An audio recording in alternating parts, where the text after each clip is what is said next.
and the people. Rawi Rageh, Al Jazeera, Cairo.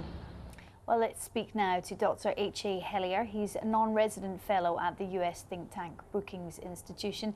Great to have you with us, Dr. Hellyer. Good evening to you. Now, although the referendum and its result is still causing some controversy, is it fair to say that the referendum and its results are now irrelevant?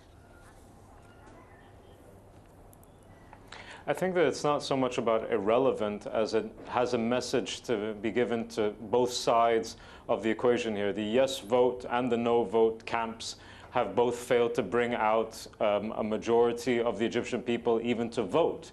And that's quite troubling for the future of Egypt's political arena and the support that each of these political camps actually have. So what happens now? What options in particular do the opposition have? Well, the opposition for the last 2 years has been trying very hard to see how it can navigate this new political arena. And they've come at it from a position of some weakness in that they didn't exist prior to the revolution in any unified format at all. I mean, most of these parties are brand new. They were formed in the aftermath of the uprising, and they have a long way to go in terms of political maturity. They've been riven by rifts in between themselves in terms of disagreeing on common strategies and so forth. And it's not surprising because they have different ways of looking at how the country should be run. But I think that now, particularly after this referendum result, they will be looking to see where their core base within Egypt actually is, in which parts of which cities, outside of the cities, which is where the majority of Egyptians actually live, and seeing how they can transform popular discontent vis-a-vis the Muslim Brotherhood into actual support for a proper political platform from the opposition itself. While all of this is going on, Dr. Hellyer, the Egyptian economy is in very poor shape indeed.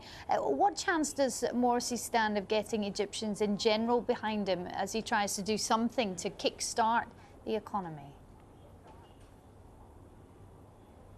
That is the million-dollar question, really. The economy is what will suffer the most in the coming few months.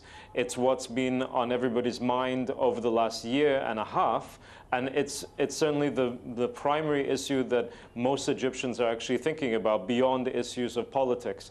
It's not clear how far Mr. Morsi will get on that particular issue, particularly if he doesn't try to build consensus with other political forces in the country.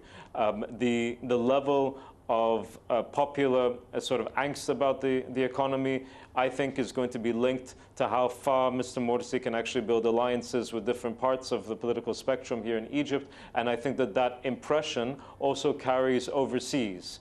And we shall see how that actually affects foreign investment as well as the health of the Egyptian economy at large.